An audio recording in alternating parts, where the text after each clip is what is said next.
Episode में हमने देखा था लू वेंजे को उसकी गर्लफ्रेंड ने धोखा दे दिया होता है और लू वेंजे की गर्लफ्रेंड को सबक सिखाने के लिए टोनी ने निया को बुलाया होता है। निया बोलती है आपने से अपने दोस्त से मिलाने के लिए मुझे इतनी रात को बुलाया।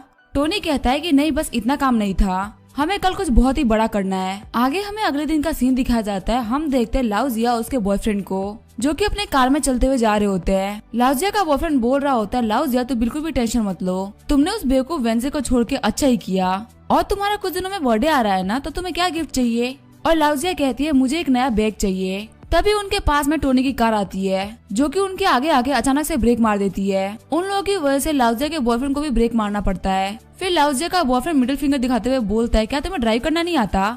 लेकिन तभी वो निया को देख के काफी ज्यादा शर्मा जाता है और हम देखते हैं निया ने काफी अच्छा मेकअप किया होता है और वो काफी प्रिटी लग रही होती है। तभी कार से लू वेंजे उतरता है जिसने बहुत अच्छे कपड़े पहने होते हैं, जिसको देख के लाउजिया बोलती है क्या ये लू वेंजे है। फिर निया बोलती है वेंजे तुमने मुझे डरा दिया था, मुझे लगा था जो हमारी नई कार है वो बस टकराने ही वाली है। और वेंजे कहता है अगर ये टकरा भी जाती तो मैं तुम्हें नया खरीद के दे देता। वहीं लाउजिया का बॉयफ्रेंड सोच रहा होता है क्या सच में वेंजे इतना ज्यादा अमीर है। फिर लाउजिया आगे बढ़ते हुए बोलती है वेंजे एक्टिंग करना बंद करो। वेंजे बोलता है पता नहीं ये लड़की हमको परेशान करने के लिए क्यों आ गई, चलो बेबी हम लोग कार में बैठ के कहीं और चलते हैं। तभी लाउजिया बोलती है मैं तुम्हें बहुत ज्यादा लंबे टाइम से जानती हूँ, मुझे तुम्हारी फैमिली बैकग्राउंड के बारे में सब कुछ पता है और मैं ये बात मानती हूँ कि मैंने गलत किया, लेकिन तुम जो आज कर रहे हो वो बहुत ज्यादा घटिया लग रहा है, यहाँ पे एक्टिंग करना बंद करो। वह ये सब होते हुए जाओ टियान और टोनी देख रहे होते हैं। जाओ टियान कहता है लगता है उस लड़की को सब कुछ पता चल गया कि यहाँ पे एक्टिंग हो रही है। टोनी कहता है जाओ टियान तुम टेंशन मत लो, अभी तो मैंने यहाँ पे स्टेज सजाया भी नहीं है। तभी वहाँ पे बहुत सारी लग्जरी कार आ जाती है जो कि लाउजिया और उसके बॉयफ्रेंड की कार को घेर लेती है। फिर एक व्हाइट हेयर वाला लड़का बाहर निकलते हुए बोलता है वेंजे मेरे दोस्त तुम यहाँ पे हो।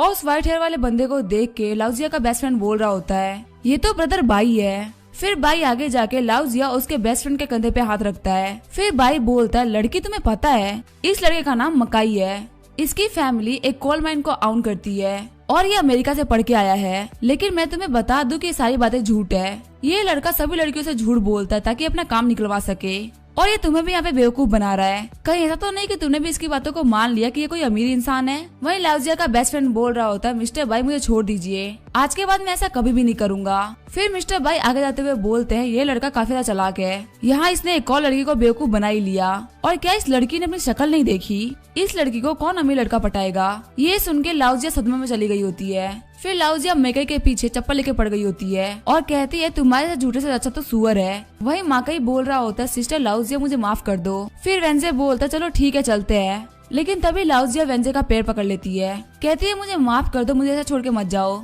मैं बस गरीबी से डर रही थी इसी वजह से मैंने ऐसा किया, क्या तुम मुझे एक और चांस दे सकते हो। लेकिन वेंजे आगे बढ़ते हुए बोलता है तुम कभी मेरी तरफ वापस मत आना और कभी मुझे कांटेक्ट करने की कोशिश ही मत करना। वही मिस्टर बाई के दोस्त बोल रहे होते हैं मिस्टर बाई ने तो काफी शानदार एक्टिंग करी और लाउजिया का बॉयफ्रेंड उनसे छुप के भाग रहा होता है, लेकिन तभी वो टोनी से टकरा जाता है और टोनी बोलता है तुम यहाँ से भागने की कोशिश कर रहे हो, तुम खुद को कम से कम 100 थप्पड़ मारो उसके बाद यहाँ से जाना। सीन चेंज होता है, हमें एक क्लब का सीन दिखाया जाता है जहाँ बैठकर टोनी और सभी लोग जाम टकरा रहे होते हैं। टोनी बोलता है आज सभी लोगों का बहुत बहुत शुक्रिया कि आप सभी लोग मेरी हेल्प करने के लिए आए। तभी मिस्टर बाई बोलते हैं आप मेरे ब्रदर हाउटियान के दोस्त हैं और हाउटियान के दोस्त मतलब मेरे दोस्त। तभी मिस्टर बाई आगे बढ़ते हुए बोलते हैं मिस्टर स्टार्क मुझे आपसे एक हेल्प चाहिए, मैंने सुना है कि आप यूट्यूब पे बहुत सारे पैसे उड़ा देते हैं, इसी चीज को लेके मुझे भी आपसे एक हेल्प चाहिए थी। टोनी कहता है तुम क्या कहना चाहते हो मुझे कुछ भी समझ में नहीं आ रहा। मिस्टर भाई बताते हैं कि मुझे एक अंकल काफी ज्यादा पसंद है, लेकिन इस महीने में मैं उसे बहुत सारा खर्चा कर चुका हूँ और अब मेरे पास और पैसे नहीं है उसके ऊपर खर्च करने के लिए, तो क्या आप मुझे थोड़ा सा पैसा उधार दे सकते हैं। वही टोनी सोच रहा होता है ये अमीर लोग हमेशा दूसरों की पावर चेक करते रहते हैं। फिर झाउटियान बोलता है मिस्टर स्टार्क आप बुरा मत मानिएगा, ये तो बस मजाक कर रहा था। लेकिन टोनी अपने ग्लास को टेबल पे पटक देता है जिसको देख के सभी लोग सोच रहे होते हैं लगता है ये गुस्सा हो गया है। फिर टोनी उन लोगों को अपना फोन देते हुए बोलता है मैं तुम लोगों को अपना फोन दे रहा हूँ और थोड़ी देर में टॉयलेट जाके आ रहा हूँ, तुम लोगों को जितना पैसा उड़ाना है तुम उड़ा सकते हो। और टोनी जाते हुए बोलता है मेरा पैसा बचाने की सोचना भी मत, जितना पैसा तुम लोग को उड़ाना है उड़ा सकते हो। फिर मिस्टर बाई टोनी के फोन को अपने हाथ में लेते हुए बोलते हैं ये बंदा हमारे ऊपर काफी ज्यादा विश्वास करता है, इसी वजह से तो ये हमारे ऊपर अपना फोन छोड़ के चला गया। वही टोनी सोच रहा होता है अगर ये मुझसे ये बोलता कि मुझे इस पार्टी का बिल पे करना है तो मुझे बुरा लगता, लेकिन अगर किसी लड़की को पैसे देने की बात है तो मेरे पास तो बहुत सारा पैसा है। फिर टोनी जाके सुसु करने लगता है और टोनी के सिस्टम को देख के एक बंदा बोल रहा होता है इसके ड्रैगन के सामने तो मेरा चिड़िया है। फिर वो बंदा टोनी को थम्स अप करके वहाँ चला जाता है।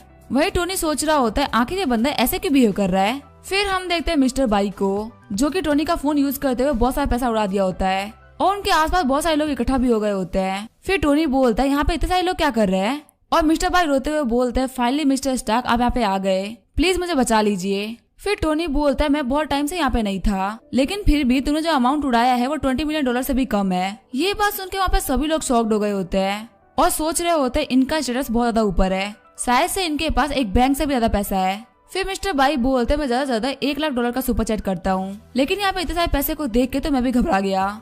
फिर टोनी बोलता है आपको यहाँ पे $60 मिलियन उड़ाने चाहिए थे। तभी मिस्टर बाई आगे बढ़ते हुए बोलते हैं मिस्टर टोनी ऐसा मत कीजिए, वो लड़की इतना सारा पैसा डिजर्व नहीं करती और पैसे को लेके तो आपके पास में मैजिकल पावर्स है। फिर झाउटियन मिस्टर बाई से कहता है क्या तुम्हें अब पता चल गया कि मिस्टर टोनी स्टार्क के पास में कितना सारा पैसा है, आज के बाद कभी भी इनके ऊपर शक करने की ट्राई भी मत करना। और मिस्टर बाई कहते हैं ठीक है मैंने भी मिस्टर स्टार्क की पावर को देख लिया, अब से मैं भी इनको फॉलो करूंगा। और वहाँ पे कुछ लड़कियां ही बैठी होती है जो कि कह रही होती है आखिर टोनी स्टार्क कौन है। जो व्हाइट हेयर वाला बंदा है मुझे पता है वो बाई फैमिली से बिलोंग करता है और बाई फैमिली एक बहुत ज्यादा स्ट्रॉन्ग फैमिली है, लेकिन फिर भी वो बंदा बोल रहा है कि मैं टोनी स्टार्क को फॉलो करूंगा। तभी दूसरी लड़की बोलती है क्या तुम देख रही हो वहाँ पर जितने भी लड़के हैं वो सभी बेहद अमीर फैमिली से बिलोंग करते हैं, अगर हम उनमें से किसी एक को भी फंसा लेंगे तो हमारी जिंदगी काफी ज्यादा आराम से गुजर सकती है, हमें किसी भी चीज की टेंशन लेने की जरूरत नहीं होगी। तभी दूसरी लड़की बोलती है क्या यहाँ पे जो लड़का खड़ा है टोनी स्टार्क, क्या ये वही लड़का है जिसने करोड़ों की सुपर चैट करी है। फिर टोनी देखता है उसके फोन पे जाओमिरी का मैसेज आ रखा होता है और वो कहता है मैं बाहर जा रहा हूँ तो तुम लोग पियो। ये कहते हुए वो क्लब से चला जाता है। फिर वो बंदे बोलते हैं मिस्टर स्टार्क तो बहुत जल्दी चले गए, क्या वो यहाँ पे बिल नहीं देना चाहते थे। जाउटियन कहता है क्या तुम पागल हो, क्या तुमने उनके पैसे उड़ाने की लिमिट नहीं देखी, वो कुछ $1000 खर्च करने में क्यों सोचेंगे, और अगली बार इनके बारे में कुछ भी बोलने से पहले 10 बार सोचना, क्योंकि इनको ऑफेंड करने की पावर हम में से किसी के पास नहीं। वही टोनी के फोन पे जाओमिरी ने मैसेज किया होता है कि मैं सियोल में हूँ और टोनी बोलता है चलो ठीक है हम कल मिलेंगे। साथ ही सोच रहा होता है बहुत दिनों के बाद मैं कम से कम इसका अफेक्शन पॉइंट कमा पाऊंगा। अगले दिन हम देखते हैं उस स्ट्रीमर को जो कि एयरपोर्ट पे आई होती है और वो सोच रही होती है मैंने अपने चाम से बहुत बड़ी बड़ी मछलियों को फंसाया है, इसको भी मैं आराम से फंसा ही लूंगी। आगे हम देखते हैं टोनी और जाओमिरी को जो कि कैफे में बैठे होते हैं। टोनी को नोरा ने मैसेज किया होता है कि मुझे एक सपना आया था कि तुम्हारी और मेरी शादी हो गई है, साथ ही उसने बहुत सारा मैसेज किया होता है कि मैं तुम्हारे साथ लॉयल रहूंगी और वगैरह वगैरह। तभी जाओमिरी बोलती है मिस्टर स्टार्क आप क्या देख रहे हैं। टोनी बोलता है कुछ नहीं बस कोई दिन में सपने देख रहा है। टोनी को देखते हुए जाओमिरी सोच रही होती है मुझे मेरी कंपनी के सीईओ ने कहा था कि कैसे भी करके मुझे मिस्टर स्टार्क को फंसाना ही होगा, भले ही मुझे इनके साथ सोना ही क्यों ना पड़े। साथ ही वो गुस्सा भी हो रही होती है क्योंकि टोनी उसके ऊपर बिल्कुल भी ध्यान नहीं दे रहा होता और सोच रही होती है मैं जैसी ब्यूटी के सामने होने पे भी ये बंदा फोन पे ध्यान दे रहा है। फिर जाओमिरी बोलती है आप बहुत ज्यादा यंग है तो आखिर आप इतना सारा पैसा कमाते कैसे हैं। फिर टोनी सोच रहा होता है इसकी जो मेरी तरफ अफेक्शन है वो ऑलरेडी बहुत ज्यादा है, इसी वजह से मेरा सिस्टम इसको अफेक्शन की लिस्ट में काउंट नहीं कर पा रहा, और क्या मैंने इसके पे जो इतना सारा पैसा खर्च किया वो सब वेस्ट हो गया। नहीं मैं इसकी अपनी तरफ जो अफेक्शन है उसको कम करता हूँ। फिर टोनी बोलता है तुमने मुझसे पूछा ना कि मैं क्या करता हूँ, मैं एक जॉबलेस इंसान हूँ और लगता है तुम्हें कोई गलती हुई है, मेरे पास तो एक घर भी नहीं है। फिर जाओमिरी घबराते हुए बोलती है लगता है आप कोई जॉब नहीं करते, आपका कोई बहुत बड़ा बिजनेस है, वरना आप इतने सारे पैसे इतने आराम से कैसे खर्च कर पाते। फिर टोनी बोलता है मेरी कोई कंपनी नहीं है, मैंने जितना भी पैसा खर्च किया वो सारा पैसा मेरे फादर का है। मेरे फादर हावर्ड स्टार्क की एक कंपनी है जो कि बैंकरप्ट होने वाली है,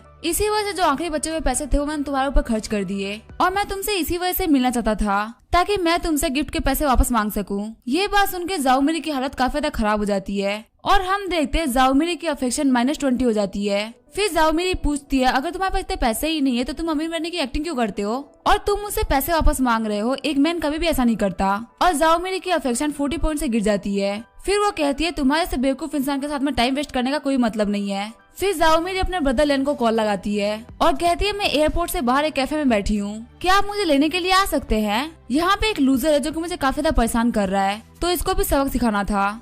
वही टोनी सोच रहा होता है ये लड़की तो काफी ज्यादा खतरनाक है, इसने मुझे सामने सामने 2 फेसेस दिखा दिए।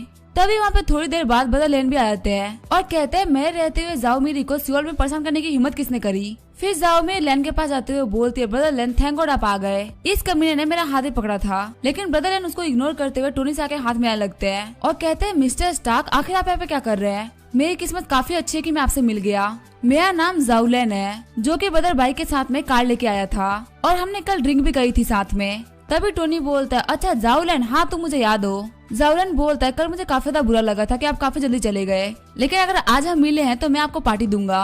ये देख के जाओ मेरी सोच रही होती है आखिर मिस्टर लैन इसे इतना प्लॉट क्यों हो रहे हैं। ये सियोल के टॉप रिच बंदों में से एक है और ये बहुत बड़ी बड़ी कंपनीज को भी ऑन करते हैं। जाओ मेरी बोलती है ब्रदर लैन मुझे माफ करिएगा।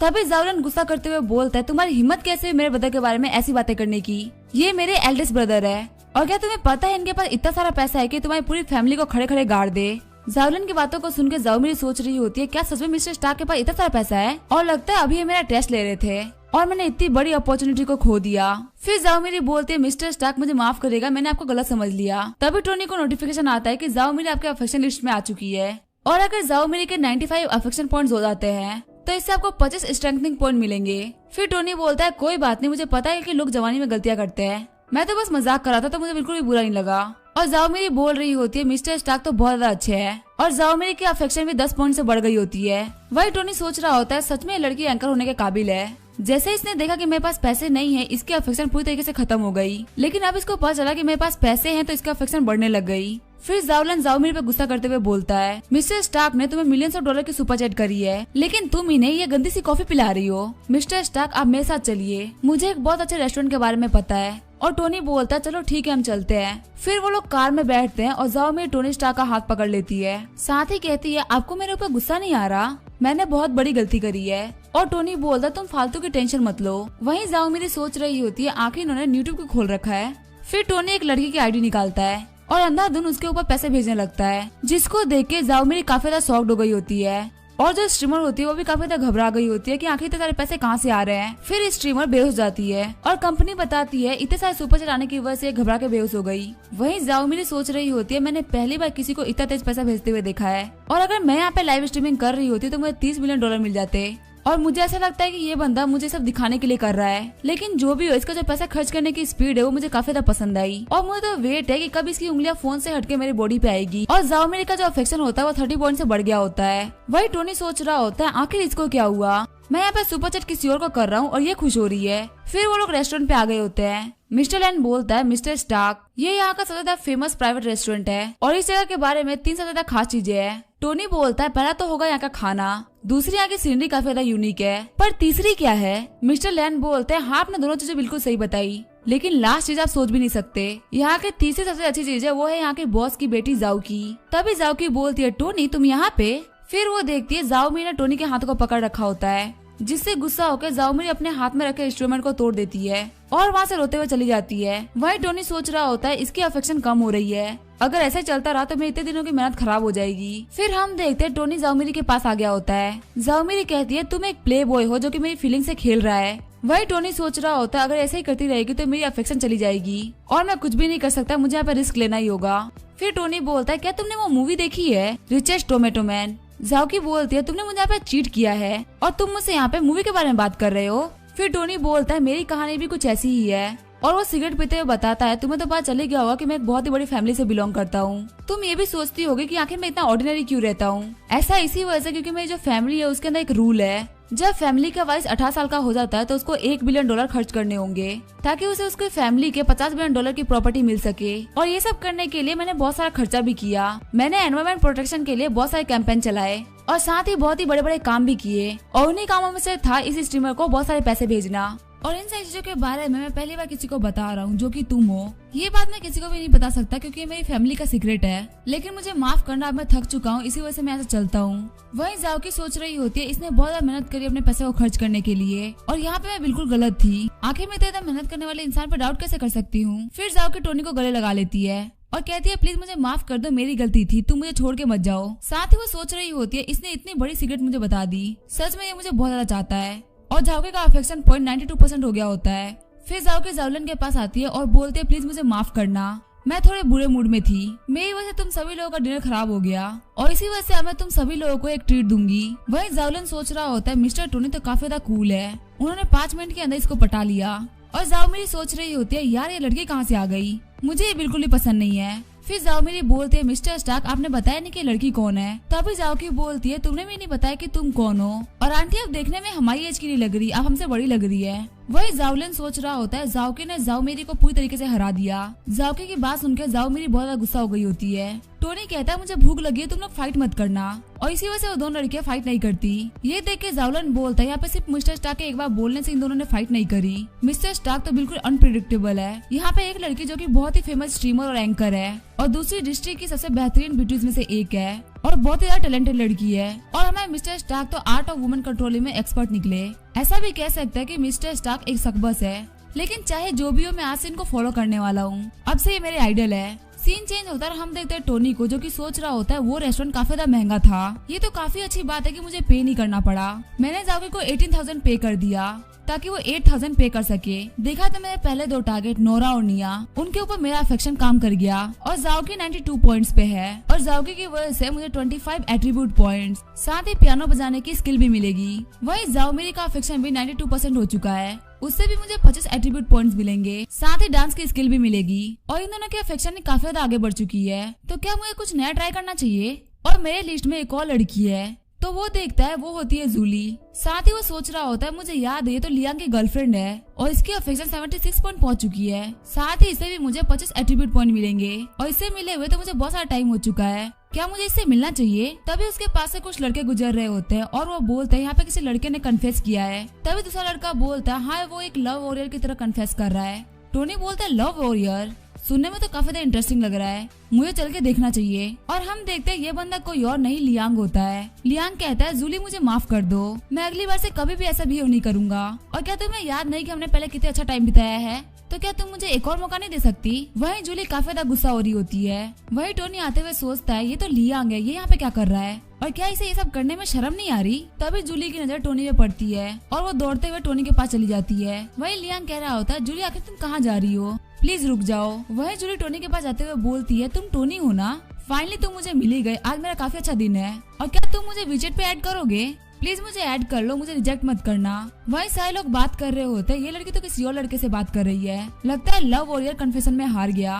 और ये तो हमारे सीनियर लियांग है, क्या लियांग हार गए? वही लियांग सोच रहा होता है ये कमीना टोनी, इसके लिए जूली मुझे छोड़ सकती है, मुझे विश्वास नहीं हो रहा। फिर टोनी लियांग के पास आते हुए बोलता है क्या तुम्हें बुरा लग रहा है? तभी लियांग बोलता है क्या तुम मुझे यहाँ पे बेइज्जत करने के लिए आए हो? तभी टोनी बोलता है लियांग अगर मैं सच बताऊं तो मैं हमेशा से तुमसे जलता था क्योंकि तुम्हारे पास अच्छे लुक्स थे और तुम स्पोर्ट्स में काफी ज्यादा अच्छे थे, यहाँ तक कि तुम्हें लड़कियां भी काफी ज्यादा पसंद किया करती थी। वही तुम्हें इन सारी चीजों से कोई फर्क नहीं पड़ता था, लेकिन तुम अपने उस ऑरा को खो चुके हो और अब बस तुम पैनिक कर रहे हो। तुम्हारी गर्लफ्रेंड वहाँ पे तुमसे अलग हुई जब तुम रेसेस में जीतने के लिए मेहनत कर रहे थे और उसे इग्नोर कर रहे थे। वो तुम ही थे जिसने अपने हाथों से उसे अपने आप से अलग किया, इसी वजह से आज वो तुमसे अलग है और तुम आज यहाँ पे उसे वापस पाने की भीख मांग रहे हो। क्या तुम्हें नहीं लगता कि सारी गलती तुम्हारी है? लियांग रोते हुए कहता है टोनी तुम सही बोल रहे हो, ये सारी मेरी ही गलती है। वही सारे लोग आपस में बात कर रहे होते हैं, हमें तो लगा यहाँ पे कोई तीसरा बंदा होगा, लेकिन ऐसी कोई बात नहीं, ये लड़की तो काफी ज्यादा अच्छी है। इसके बॉयफ्रेंड जो इसके साथ किया वो बिल्कुल भी अच्छा नहीं था। वही जूली सोच रही होती है टोनी मुझे कितना ज्यादा समझता है,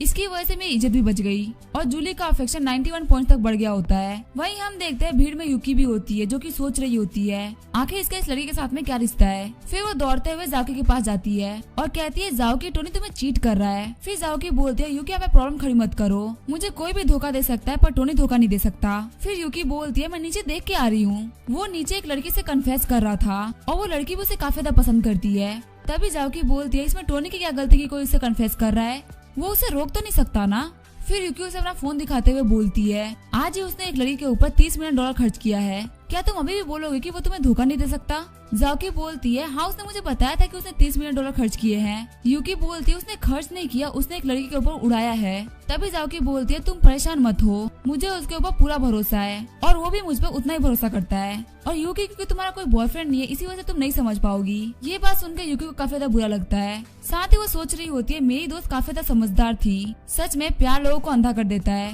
सीन चेंज होता है, हम देखते हैं टोनी को जो कि अपने दोस्त के साथ में होता है। टोनी का दोस्त बोलता है आखिर तुम्हें यहाँ पे नींद कैसे आ सकती है, क्या तुमने वो स्क्रिप्ट नहीं पढ़ी, तुम्हें बिल्कुल वैसा ही एक्ट करना है। टोनी बोलता है मुझे तो यहाँ पे आना भी नहीं था, तुमने मुझे काफी ज्यादा परेशान किया यहाँ पे आने के लिए। तभी वहाँ पे लड़कियां बोलती है जियांग ताओ तुम यहाँ पे चिल्लाओ मत, इससे टोनी को बुरा लग सकता है। हमें तो यहाँ पे टोनी को सोते हुए देख के भी काफी ज्यादा अच्छा लग रहा है। और टोनी क्या तुम आज रात के लिए फ्री हो? तभी दूसरी लड़की बोलती है लगता है टोनी आज काफी ज्यादा थका हुआ है। तो क्या आज वो मेरे साथ में कॉफी पीने चलेगा? टोनी बोलता है जियांग ताओ, डेट तो तुम्हारी थी ना, आखिर यहाँ पे 2 लड़कियां क्या करने आई है? जियांग ताओ बोलता है इन दोनों ने बोला कि अगर तुम नहीं आओगे तो ये भी नहीं आएंगी, और आखिर तुम ऐसा हैंडसम दिखने वाला इंसान हम जैसे ऑर्डिनरी दिखने वाले लोगों की प्रॉब्लम कैसे समझ सकता है? फिर जियांग ताओ बोलता है आखिर तुमने नोरा के साथ में क्या किया है? मैंने सुना है आजकल वो काफी ज्यादा परेशान चल रही है, यहाँ तक कि वो डॉक्टर से ट्रीटमेंट भी ले रही है, वो बहुत ज्यादा परेशानी के अंदर है। वही टोनी सोच रहा होता है कहीं मैंने ज्यादा तो नहीं कर दिया। मैं ये बात मानता हूँ कि उसने मुझे हर्ट किया था, लेकिन इसमें उसकी इतनी भी कोई गलती नहीं थी, और कम से कम वो मरने के लायक तो बिल्कुल भी नहीं है। कहीं मैंने उसके साथ में एक्ट प्ले करके कोई गलती तो नहीं करी? तभी वहाँ पे एक और लड़की आते हुए बोलती है टोनी ये तो तुम हो ना,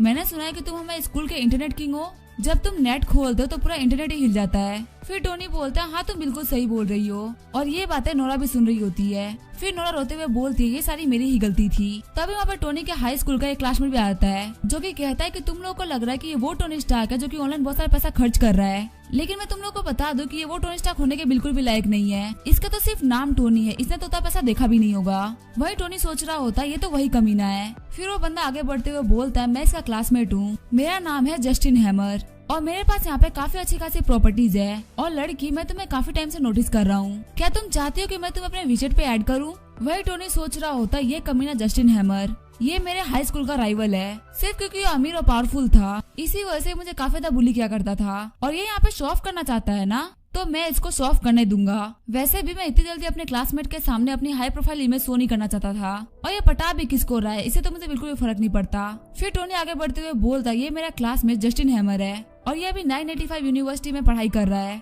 ये खुद की अपनी एक कंपनी भी चलाता है जिसकी वैल्यू मिलियंस ऑफ डॉलर्स की है। तुम ये भी कह सकती हो कि ये काफी ज्यादा अमीर इंसान है। और रही बात मेरी, तो हाँ मैं टोनी स्टार्क नहीं हूँ, मुझे तो बस अपने पुराने घर को बेचने से काफी ज्यादा पैसा मिला है जो कि $5 मिलियन है। ये सुनकर जस्टिन बोल रहा होता है इस कमीने के पास $5 मिलियन है। वही नोरा काफी ज्यादा शॉक्ड हो गई होती है और बोलती है क्या टोनी स्टार्क नहीं है? यहाँ मेरे सामने 2 लड़के खड़े हैं जिसमें से एक 985 यूनिवर्सिटी में पढ़ता है और उसने खुद के दम पे मिलियंस ऑफ डॉलर की कंपनी बनाई है। वहीं दूसरी तरफ टोनी है जिसके पास थोड़े से पैसे हैं और वो मुझे काफी ज्यादा पसंद करता है, और ऐसा सोचने की वजह से नोरा का अफेक्शन घटने लगता है और वो इतना घट जाता है कि वो टोनी के अफेक्शन लिस्ट से ही बाहर हो जाती है। फिर नोरा जस्टिन हैमर से बोलती है मैं तुम्हें ऐड करती हूँ। साथ ही वो सोच रही होती है ये तो किसी बेवकूफ को भी पता होगा कि आखिर किसको चूज करना है। फिर जस्टिन बोलता है देखो ये कितनी ज्यादा अजीब बात है, अभी जो लड़की तुम्हें पसंद करी थी वो मुझे वीचैट पे ऐड कर रही है, और वो टोनी के पास आके बोलता है पहले तुम्हें मारने में काफी ज्यादा मजा आया करता था लेकिन अब तो तुम्हें देखने का भी मन नहीं करता। फिर वो आगे जाते हुए बोलता है आज मेरा दोस्त टोनी मिला है तो इसने जो भी खर्चा किया रेस्टोरेंट में वो सब मेरी तरफ से।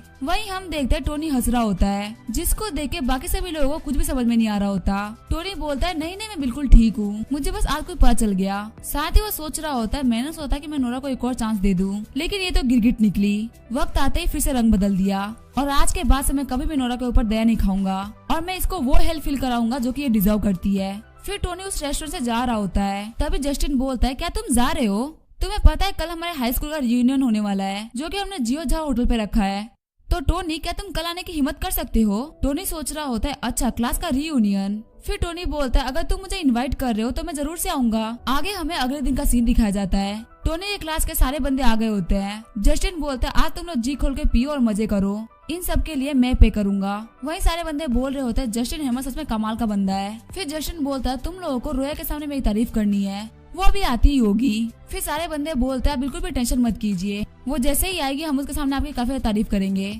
और वैसे भी आप और वो एकदम परफेक्ट मैच है, आप एक काफी ज्यादा स्मार्ट बंदे हैं और काफी ज्यादा स्टैंडर्ड भी। वही रोया काफी ज्यादा सुंदर लड़की है। वही टोनी सोच रहा होता है ये कमीना शो ऑफ करने की एक भी अपॉर्चुनिटी नहीं छोड़ता।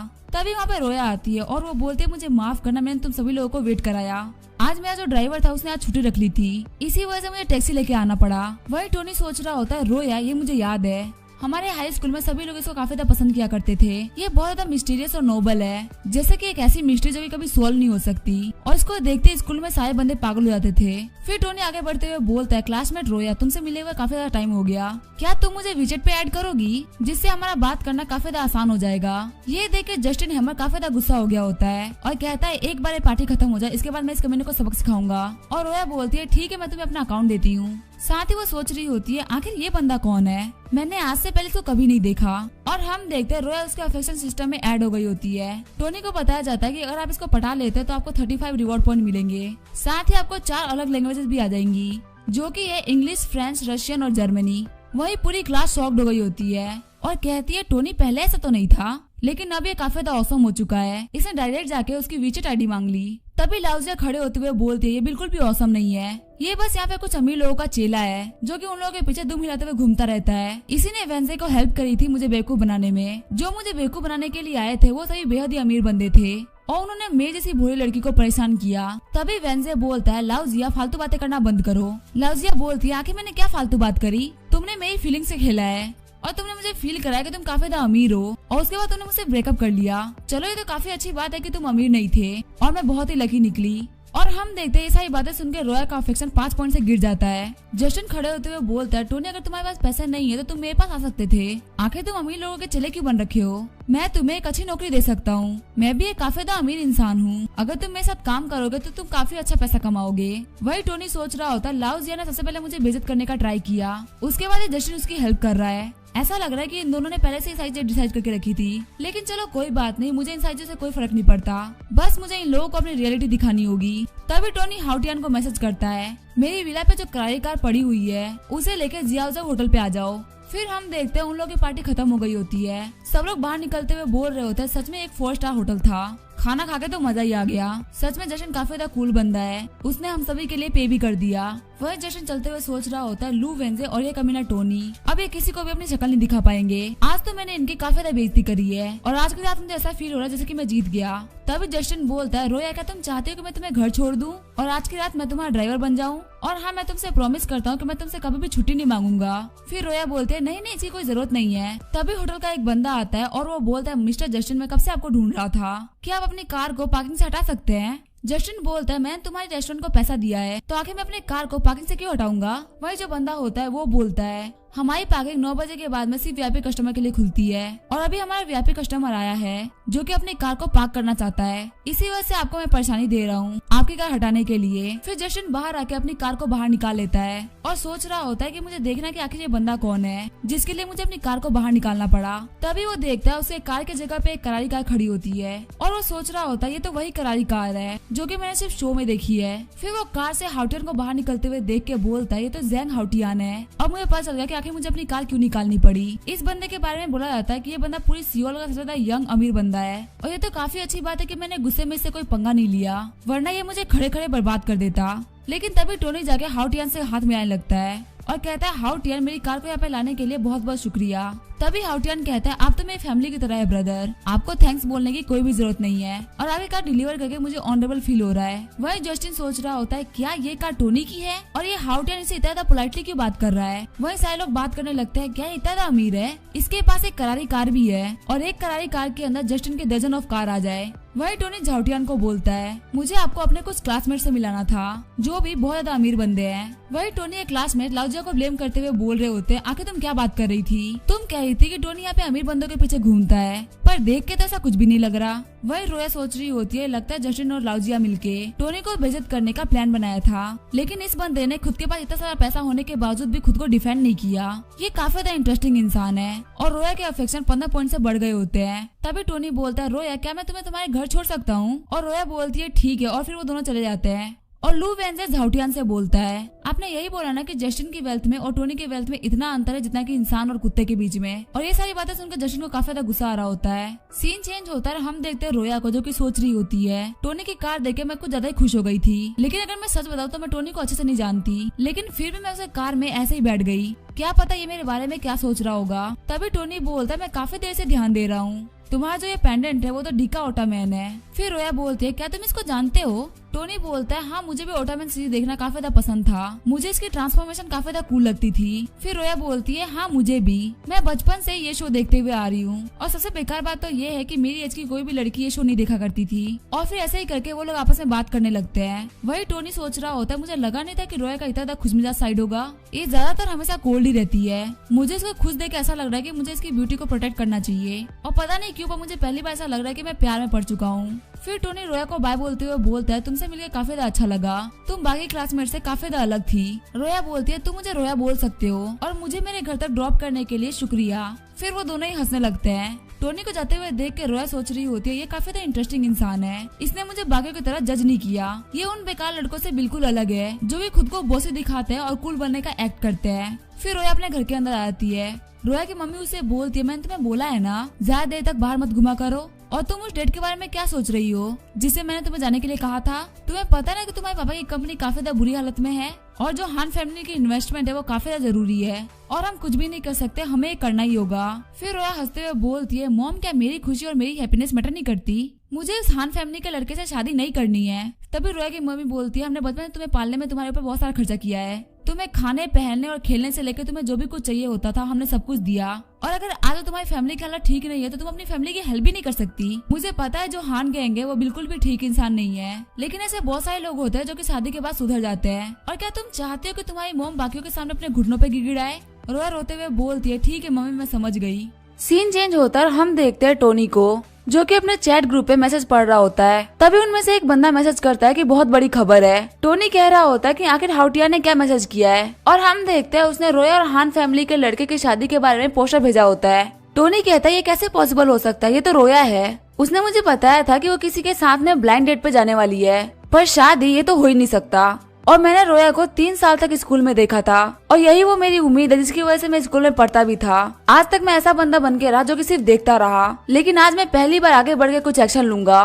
तभी हम देखते हैं उसे एक आंटी देख रही होती है जो कि बोलती है ये तो टोनी है। और उसके पास एक बंदा खड़ा होता है और वो बोलता है ये बड़े शॉर्ट्स और बिग स्लीव्स पहनता है, ये लड़का टोनी है। फिर वो आंटी टोनी को रुकाते हुए उसको अपना कार्ड देती है, कहती है हेलो टोनी मेरा नाम है सेंसुई और क्या तुम एक इंटरनेट इन्फ्लुएंसर बनना चाहते हो? टोनी उसे मना करते हुए आगे बढ़ जाता है। वो आंटी कहती है इसने मुझे इतनी जल्दी मना कर दिया, क्या इसने किसी और कंपनी के साथ में कॉन्ट्रैक्ट साइन कर लिया है? फिर वो आंटी टोनी का पीछा करते हुए बोलती है हमारी एक MCM कंपनी है, हम लोग काफी ज्यादा पावरफुल लोग हैं, हमारी सैलरी भी काफी ज्यादा अच्छी है और सबसे बड़ी बात तो ये है कि हमारी कंपनी के पास में मिस्टर स्टार्क है जो कि एक बहुत ही बड़े टाइकून है और वो हमारी कंपनी के पीछे अंधाधुंध पैसा खर्च करते हैं। अगर तुम हमारे साथ में कॉन्ट्रैक्ट साइन नहीं करते हो तो याद रखना टोनी स्टार्क तुम्हारे साथ में कुछ भी कर सकते हैं। वही टोनी सोच रहा होता है आखिर ये कैसी औरत है, ये अपने प्रोफेशनल काम के अंदर मेरा नाम क्यों ऐड कर रही है और इस कंपनी की वजह से मुझे भी अपने काम में लेट हो रहा है और लगता है इसको लग रहा है कि मैं इसका कुछ भी बिगाड़ नहीं सकता, लेकिन लगता है इसको सबक सिखाना ही पड़ेगा। तभी टोनी वहाँ मैसेज करते हुए बोलता है क्या यहाँ पे कोई झूमेंग मीडिया कंपनी को जानता है? यहाँ पे एक सेंसुई नाम की लड़की है जो कि मुझे परेशान कर रही है और मुझे मेरा ही नाम लेकर डरा रही है। तभी मिस्टर होंग बोलते हैं रुके मैं चेक करता हूँ। झाउटियान बोलता है मिस्टर स्टार्क आप 2 सेकंड रुकिए, अगर आप मुझे बोलेंगे तो मैं इस कंपनी को सीओ से गायब करवा दूंगा।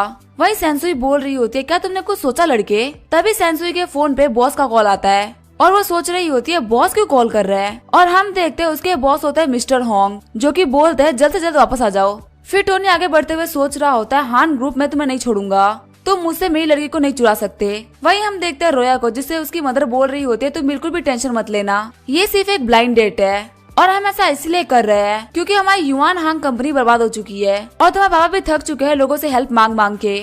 इस वक्त सिर्फ अंकल हांग ही है जो कि हमारी हेल्प करने के लिए रेडी हुए हैं और एक ब्लाइंड डेट तो बिल्कुल भी बड़ी रिक्वेस्ट नहीं होती ना, तुम उसे अच्छा दोस्त तो बना ही सकती हो। तभी रोया के फोन पे टोनी का मैसेज आता है कि तुम कहाँ हो? रोया मैसेज करते हुए बोलती है मैं रॉयल होटल जा रही हूँ, वहाँ पे मैं किसी से मिलने के लिए जा रही हूँ। टोनी बोलता है अगर तुम पहुँच जाओ तो तुम मुझे अपनी लोकेशन भेज देना। वही रोया सोच रही होती है टोनी को कैसे पता कि मैं ब्लाइंड डेट पे जा रही हूँ, काश उसका मीने हांग गैंग की जगह टोनी होता। तभी रोया के फादर बोलते हैं रोया मेरी बात सुनो, आज तक तुम्हारे डैड ने तुमसे कोई भी काम करने के लिए नहीं कहा, लेकिन आज चाहे कुछ भी हो जाए शांत रहना, बस ये मानना कि तुम अपने फादर की हेल्प कर रही हो। रोया बोलती है ठीक है डैड मैं समझ गई। सीन चेंज होता है, मैं रॉयल होटल का सीन दिखाया जाता है। मिस्टर हान का एक बंदा रोया की फैमिली को रिसीव करने के लिए आया होता है। वो कहता है मिस्टर जाओ सेन आपका स्वागत है, रूम नंबर 305 में मिस्टर हान आपका वेट कर रहे हैं। वही मिस्टर हान का सेक्रेटरी सोच रहा होता है मैंने सुना है रोया काफी ज्यादा सुंदर है, लेकिन मैं इनको देखने के बाद बता सकता हूँ कि मैंने जो सुना है ये उससे ज्यादा सुंदर है, लेकिन मुझे इसके लिए काफी ज्यादा बुरा लग रहा है। इसका पूरा फ्यूचर उस मोटे के बेड पे खत्म होगा, वो बिल्कुल भी इसको डिजर्व नहीं करता। वही रोया सोच रही होती है ये तो सिर्फ एक ब्लाइंड डेट है ना, आखिर मेरे फादर इतने सारे डॉक्यूमेंट्स लेके क्यों चल रहे हैं। फिर जैसे वो लोग 305 रूम में एंटर करते हैं, अंकल हान बोलते हैं आप सभी लोगों का स्वागत है, जल्दी हम लोगों का परिवार एक परिवार होने वाला है। और हम देखते हैं रोया के फादर जाओ सेन ने सारे डॉक्यूमेंट्स को उसके टेबल पर रख दिया होता है। रोया सोच रही होती है फादर क्या करने की सोच रहे हैं। फिर हमें अंकल हान के बारे में बताया जाता है जो कि पूरे सियोल के सबसे ज्यादा पावरफुल लोगों में से एक है। वो एक बहुत ही बड़ी कंपनी को ओन करते हैं और ब्लैक और व्हाइट बहुत सारी इंडस्ट्रीज में उनका पैसा लगा हुआ है। सभी लोग कहते हैं ये एक ऐसे इंसान है जो कि अपनी प्रॉफिट के अलावा कुछ भी नहीं सोचते। तभी अंकल हान रोया को बोलते हैं रोया तुम तो बहुत बड़ी हो गई हो। रोया बोलती है अंकल हान मुझे आपसे मिलकर काफी ज्यादा अच्छा लगा। साथ ही वो टोनी को मैसेज कर देती है कि मैं कॉन्फ्रेंस रूम 305 में हूँ।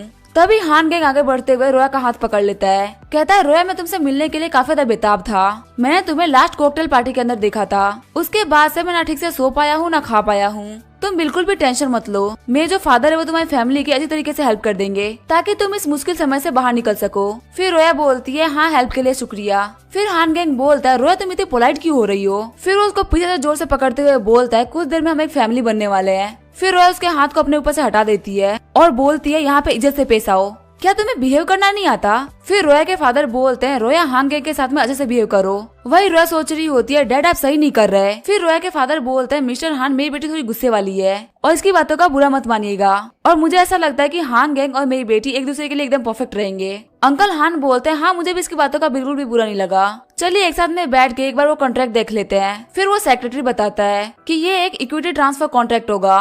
कॉन्ट्रैक्ट के हिसाब से हान फैमिली जाओ फैमिली को $100 मिलियन देगी, जिससे कि वो जुआन हांग फैमिली के 20% शेयर को खरीदेंगे। इसके बदले में रोया को हांग किंग से शादी करनी पड़ेगी और जो $100 मिलियन है वो आपको टुकड़ों में दिया जाएगा। लास्ट पेमेंट आपको तब मिलेगी जब रोया और हांग गैंग का बच्चा हो जाएगा। तभी रोया को कॉन्ट्रैक्ट छीनते हुए बोलती है क्या शादी, बच्चे, आखिर यहाँ पे क्या हो रहा है। और फादर आपने तो बोला था कि एक ब्लाइंड डेट होगी, लेकिन आप तो मुझे बेच रहे हैं। तभी रोया की मॉम आगे बढ़ते हुए बोलती है रोया शांत हो जाओ। रोया बोलती है मैं शांत नहीं हो सकती, मुझे पता है ये हांग गैंग ड्रग्स लेता है, गैम्बलिंग करता है और ड्रिंक भी करता है और ये बिल्कुल भी अच्छा इंसान नहीं है, मैं इसे शादी नहीं कर सकती। तभी रोया के फादर रोया को थप्पड़ मार देते हैं। कहते हैं हमारी जाओ फैमिली बहुत ज्यादा दिक्कतों में है, लेकिन इतने मुश्किल टाइम में भी तुम सिर्फ खुद का सोच रही हो, आखिर तुम ऐसा कैसे कर सकती हो।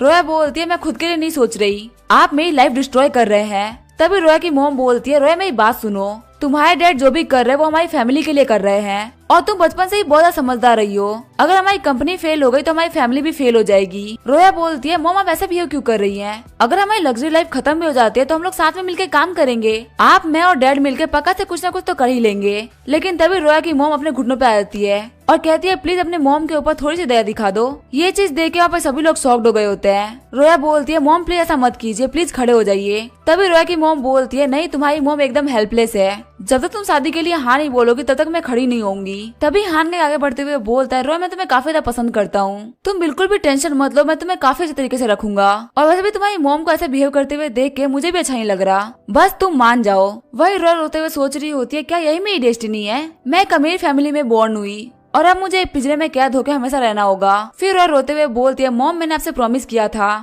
आप जैसा बोलेंगे मैं वैसा ही करूंगी। तभी रोया की मॉम बोलती है सच में तुम काफी अच्छी बच्ची हो और रोया के डैड भी बोलते हैं मुझे माफ करना, मैं अभी बहुत गुस्सा हो गया था। फिर अंकल हान बोलते हैं अगर यहाँ पे सब कुछ ठीक हो चुका है तो हम लोग को भी कॉन्ट्रैक्ट साइन कर लेना चाहिए और रोया के फादर बोलते हैं हाँ बिल्कुल सही बोल रहे हैं, कॉन्ट्रैक्ट तो सबसे ज्यादा जरूरी है। अंकल हान बोलते हैं अगर कॉन्ट्रैक्ट से पहले इन लोगों की शादी हो जाती तो आपको शायद जल्दी पैसे मिल जाते।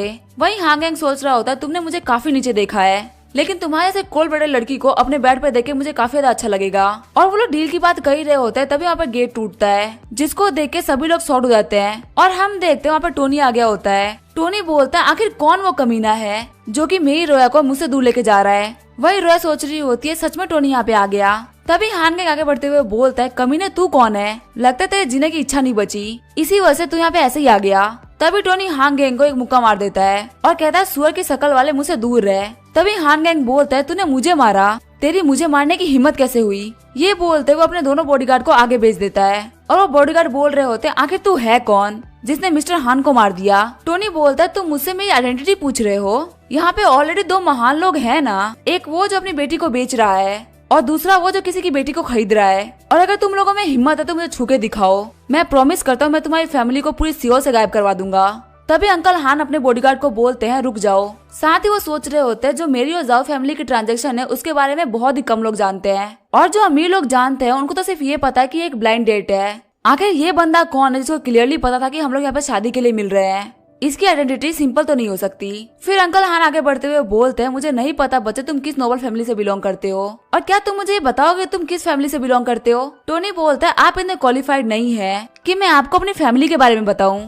हान गैंग बोलता है तुम्हारे मेरे फादर से ऐसे बात करने की हिम्मत कैसे हुई। तभी अंकल हान बोलते हैं चुप हो जा कमीने, कुछ भी करने से पहले 2 बार सोचना, क्योंकि तुम्हारे सामने जो बंदा खड़ा है वो पता नहीं कौन हो सकता है। तभी टोनी रोया को बोलता है तुम टेंशन मत लो, मैं यहाँ पे आ चुका हूँ, मैं तुम्हें बचा लूंगा। फिर टोनी उस कॉन्ट्रैक्ट को देखने लगता है और रोया के फादर कह रहे होते हैं आखिर तुम कॉन्ट्रैक्ट के साथ में क्या कर रहे हो। टोनी बोलता है लगता है मिस्टर जाओ को अपनी बेटी की कोई कदर नहीं है, इसी वजह से वो $100 मिलियन में अपनी बेटी को बेच रहे हैं, साथ ही अपनी कंपनी के 20% शेयर को भी बेच रहे हैं। लगता है ये बंदा पागल हो चुका है क्योंकि ये बूढ़ा हो चुका है। अगर इसको डील ही चाहिए तो मैं इसको एक डील देता हूँ, मैं इसके 60% शेयर खरीदूंगा, वो भी $500 मिलियन में।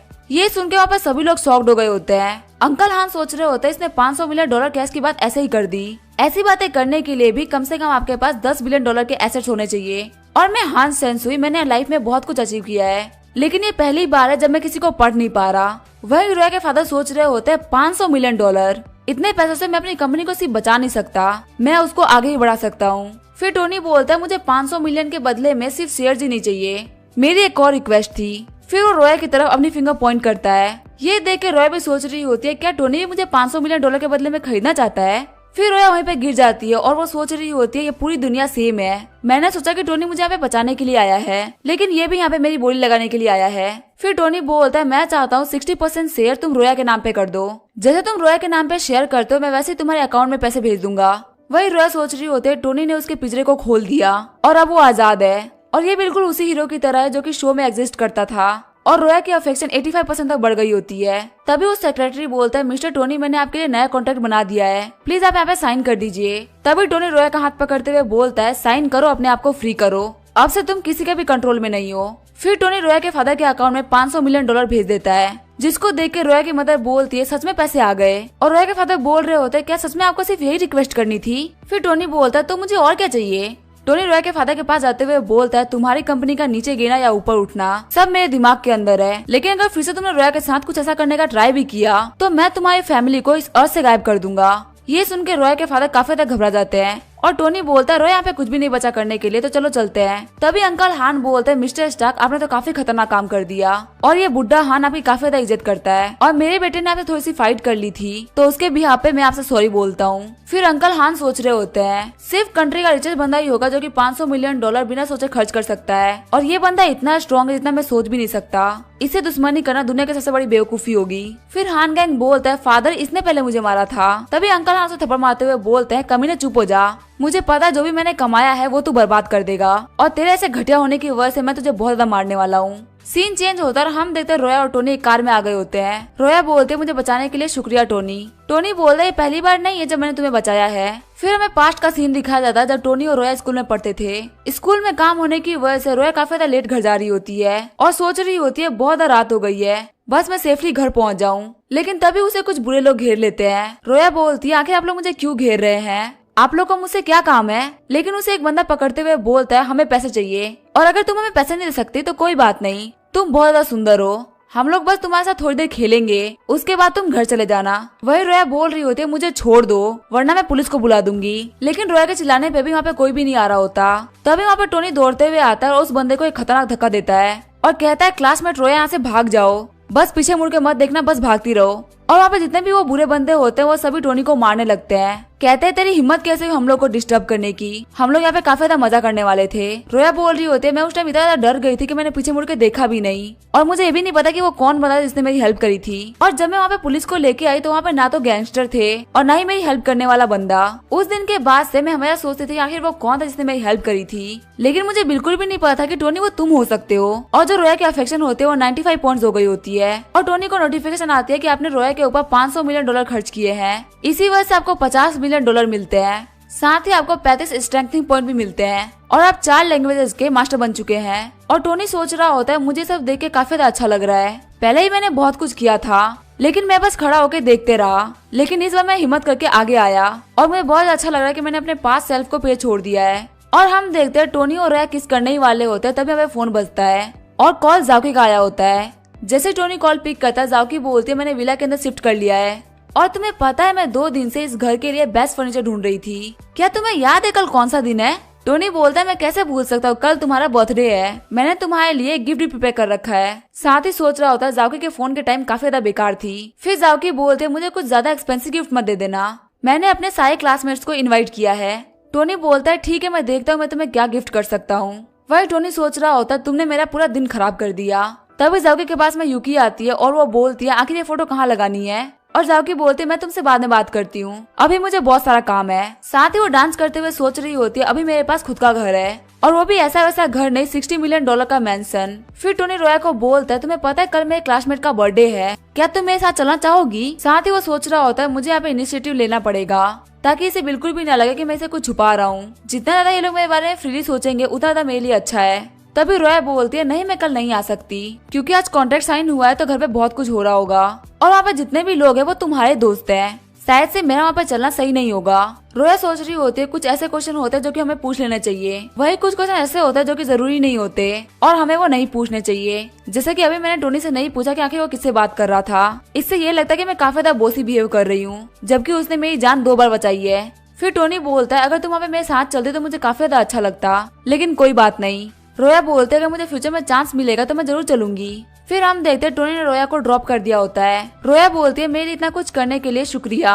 फिर टोनी बोलता है रोया अगर तुम्हें इतना ही बुरा लग रहा है तो तुम मुझे इंटरेस्ट के तौर पे कुछ दे सकती हो। तभी रोया टोनी के चिक्स पे किस कर देती है और कहती है ये वो स्टैम्प है जिससे प्रूव होता है कि अब से तुम मेरे हो। इतना सुनने के बाद टोनी बोलता है सच में काफी ज्यादा औसम है। फिर वो वापस आते हुए बोलता है चलो अपने काम पे वापस चलते हैं। तभी टोनी को पीछे से बोलता है टोनी क्या ये तुम्हारी कार है, और हम देखते हैं वो होती है नोरा। लेकिन टोनी उसे आंसर नहीं करता और अपनी कार में बैठ के निकल जाता है। तभी नोरा की फ्रेंड बोलती है टोनी ने तुम्हें लास्ट टाइम झूठ बोला था और टोनी उस जस्टिन हेमर से तो बहुत ज्यादा अमीर है, लगता है वो तुम्हें टेस्ट कर रहा था और तुम उसके टेस्ट में बहुत ही गंदी तरीके से फेल हुई हो। तभी नोरा को भी जो भी उसने किया होता है वो सब याद आ रहा होता है और नोरा की दोस्त बोलती है तुमने सब कुछ खराब कर दिया, तुम सच में एक पागल पिगो। नोरा रोते हुए बोलती है मैंने बहुत बड़ी गलती कर दी, मैंने एक बहुत ही बड़ी अपॉर्चुनिटी को खो दिया, अब तो टोनी मेरा मुंह भी नहीं देखना चाहेगा। नोरा की फ्रेंड बोलती है हाँ नोरा तुमने मौका मिस कर दिया, अब तुम्हारे पास कोई भी चांस नहीं बचा है, लेकिन वही मेरे पास अभी भी चांस है। फिर नोरा शॉक्ड होते हुए बोलती है तुम्हारे कहने का मतलब क्या है। नोरा की फ्रेंड बोलती है टोनी हैंडसम है और काफी ज्यादा अमीर भी है, ये चीज सेंस बनाते है कि सिर्फ तुम उसे नहीं पटा सकती, मैं भी उसे पटा सकती हूँ।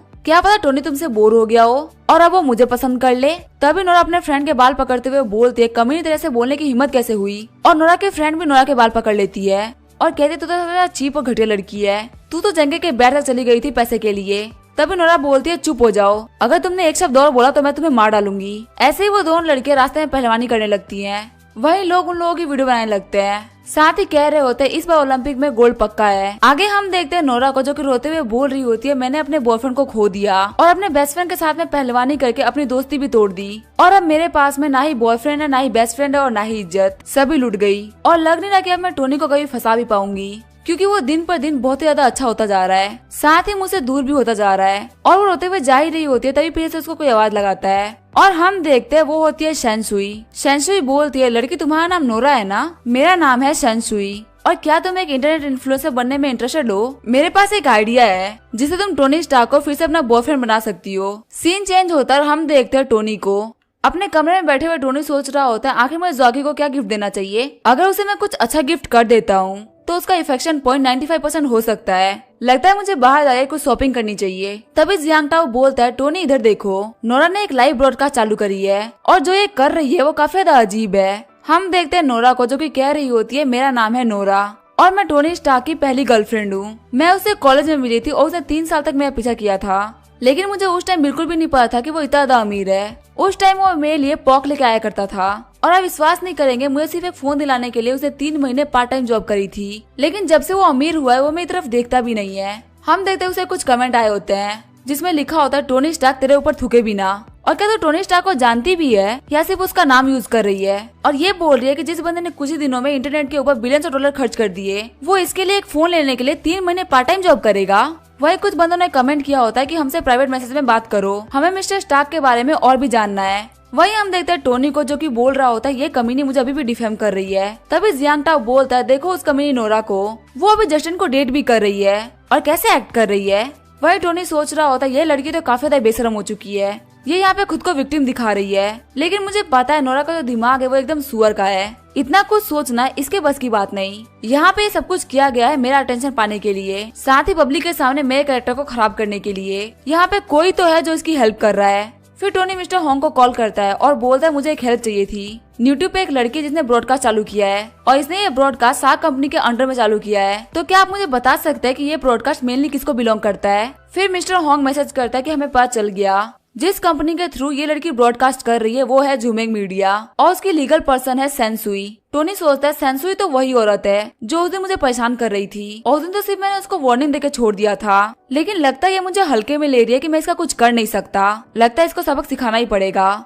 वही सेंसुई को देखते हैं जो कि कह रही होती है नोरा की जो पहली ब्रॉडकास्ट है उसपे 1 मिलियन व्यूज आए हैं और हमारा जो प्लान था वो काफी ज्यादा काम कर रहा है। और हम देखते हैं सेंसुई को याद आ रहा होता है कि उसके बॉस ने उसे बहुत ज्यादा डांटा था कि उसने लास्ट टाइम टोनी से पंगा ले लिया था और सेंसुई बोलती है बॉस मैंने ऐसा किया क्या है जिसकी वजह से आप मुझे इतना डांट रहे हैं।